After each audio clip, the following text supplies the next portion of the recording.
ओम गणेशाय नमः। ओम सरस्वती देव्याय नमः। ओम गुरुदेवाय नमः। छाती जलाता क्रोध है, ना क्रोध करना चाहिए।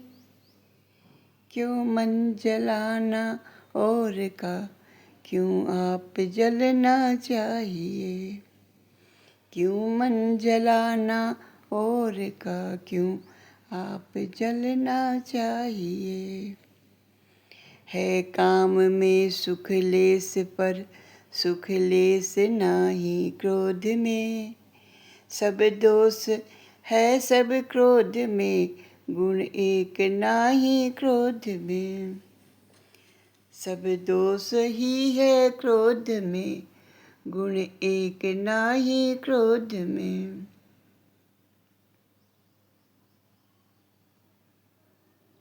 एक श्रीमान थे। उनकी पत्नी बड़ी क्रोधी थी, छोटी छोटी बातों में गर्म हो जाती थी। एक दिन श्रीमान जी को ऑफिस से आने में देर हो गई तो लगी गर्म होने। श्रीमान ने जल्दी से एक पतीली में ठंडा पानी लेकर आए और पत्नी के सिर पर रख दिया। पत्नी बोली, ये क्या करते हो? तो श्रीमान बोले, पानी गर्म कर रहा हूँ। पत्नी बोली, मैं आग हूँ क्या? तो उनके पति ने कहा, आग नहीं तो क्या हो, आग ही तो हो। क्रोध नहीं करने से कोई व्यवहारिक काम बिगड़ता नहीं, बल्कि क्रोध न करने से कोई व्यवहारिक काम बिगड़ता नहीं, बल्कि काम आराम से हो जाता है। फिर क्रोध क्यों करना? अपनी भी छाती जलती है, दूसरे का भी मन जलता है। इसमें जरा सा भी सुख नहीं है, केवल दुख ही दुख है, अवगुण ही अवगुण है। प्रभु जी ये मन मोड़ न माने, प्रभु जी ये मन मोड़ न माने। काम क्रोध मद लोभ की रस्सी, काम क्रोध मद लोभ की रस्सी, ताही बांध को ताने, प्रभु जी ये मन मोड़ न माने, प्रभु जी ये मन मोड़ न माने। इस मन को मनाना बड़ा दुश्चर है। इसे विवेक रूपी ज्ञान के द्वारा, सत्संग के द्वारा, हरि सुमरन के द्वारा ही संभाला जा सकता है। नहीं तो ये छिन छिन में अपनी मनमानी करने पर रुकता नहीं।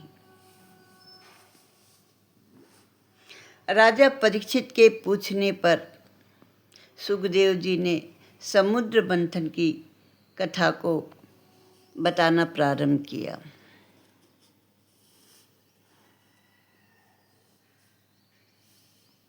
सुखदेव जी वर्णन करते हैं कि एक बार इंद्र इधर उधर घूम रहे थे तो उन्हें मार्ग में दुर्वासा ऋषि मिल गए।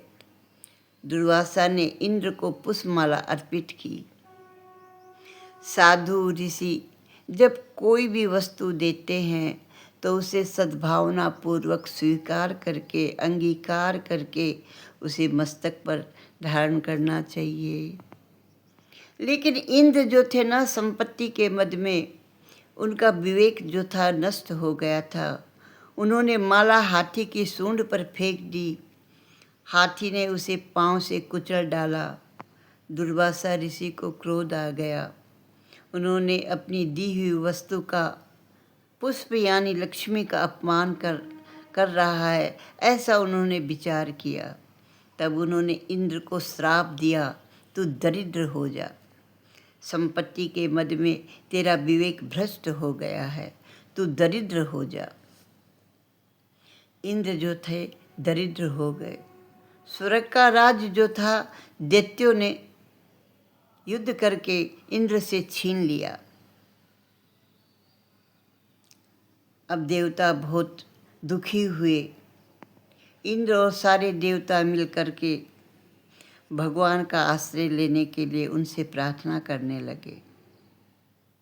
हे नाथ, कुछ ऐसा उपाय कीजिए जिससे हमें स्वर्ग का राज वापस मिल जाए।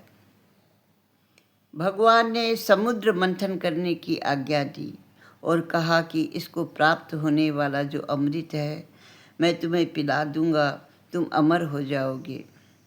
लेकिन समुद्र मंथन करना कोई आसान काम नहीं। इस काम में शत्रुओं को भी मिलाना होगा, उनका भी साथ लेना होगा, अन्यथा बाधा उपस्थित करते रहेंगे। तब देवों ने दैत्यों के साथ मित्रता की। दैत्यों की खूब प्रशंसा करने लगे।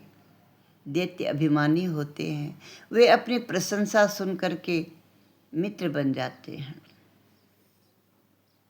जिसे ज्ञान रूपी भक्ति रूपी अमृत मिला है वह अमर हो जाते हैं।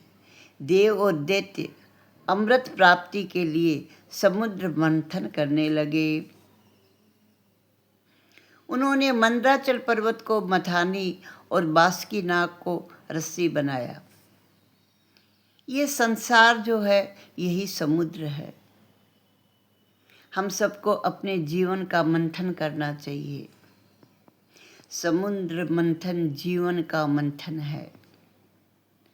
संसार समुद्र का मंथन करके ज्ञान और भक्ति रूपी अमृत का पान करने वाला अमर हो जाता है। मन को मंदराचल पर्वत की भांति स्थिर करो। मन ही मंदराचल पर्वत है और प्रेम डोर ही बासुकी नाग है।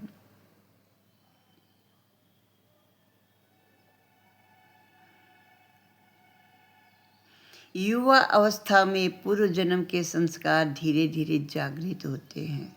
उस समय अपने मन को मंदराचल पर्वत की भांति स्थिर कर लेना चाहिए। मन को चंचल न होने देना चाहिए। उसके लिए कम से कम 3 घंटे ठाकुर जी की प्रतिदिन सेवा करो। युवा अवस्था में बहुत सारी गलतियां होती है, बहुत सारे अपराध हो जाते हैं। अगर उसमें कुछ समय नित्य प्रति ठाकुर जी की सेवा की जाए तो हम हद अब तक अपने मन को स्थिर कर सकते हैं और हमारा जीवन सुंदर बन सकता है। मंदराचल को जब समुद्र में रखा गया तो मंदराचल जो है ना समुद्र में डूबने लगा। तब भगवान ने वहाँ पर कूर्मा अवतार लेकर के अपनी पीठ पर मंदराचल पर्वत को धारण किया। बोलो कूर्मा अवतार भगवान की जय। अपने मन को भी तुम ठाकुर जी के किसी भी स्वरूप में स्थित कर दो। मन का स्वभाव होता है साकार वस्तु का ही दर्शन करने का। सगुण का साक्षात्कार करके भली भांति जब तक न कर पाए तब तक निर्गुण में दृष्टि जो है ना स्थिर नहीं हो पाती। पहले हम साकार रूप देख करके और मन को जब तृप्त कर लेते हैं तभी हमारा मन निर्गुण में लग सकता है, तभी हमारी दृष्टि निर्गुण में स्थिर हो सकती है। भगवान के सगुण स्वरूप में स्थिर हुआ मन उसके निर्गुण स्वरूप में भी स्थिर हो सकता है।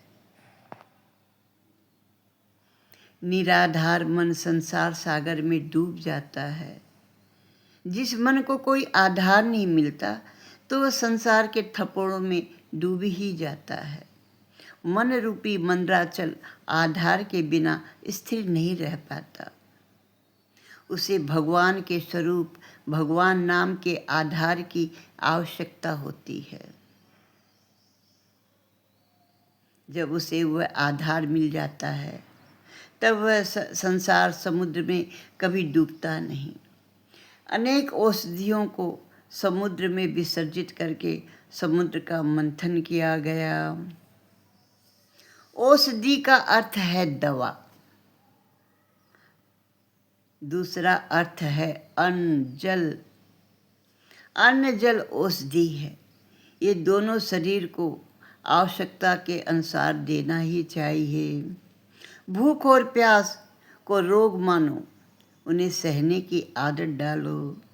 जिस प्रकार रोग को मिटाने के लिए औषधि ली जाती है, उसी तरह अन्न और जल प्रमाण के अनुसार ही सेवन करना चाहिए, जिससे शरीर जो है हल्का होता है तो भजन में मन लगता है।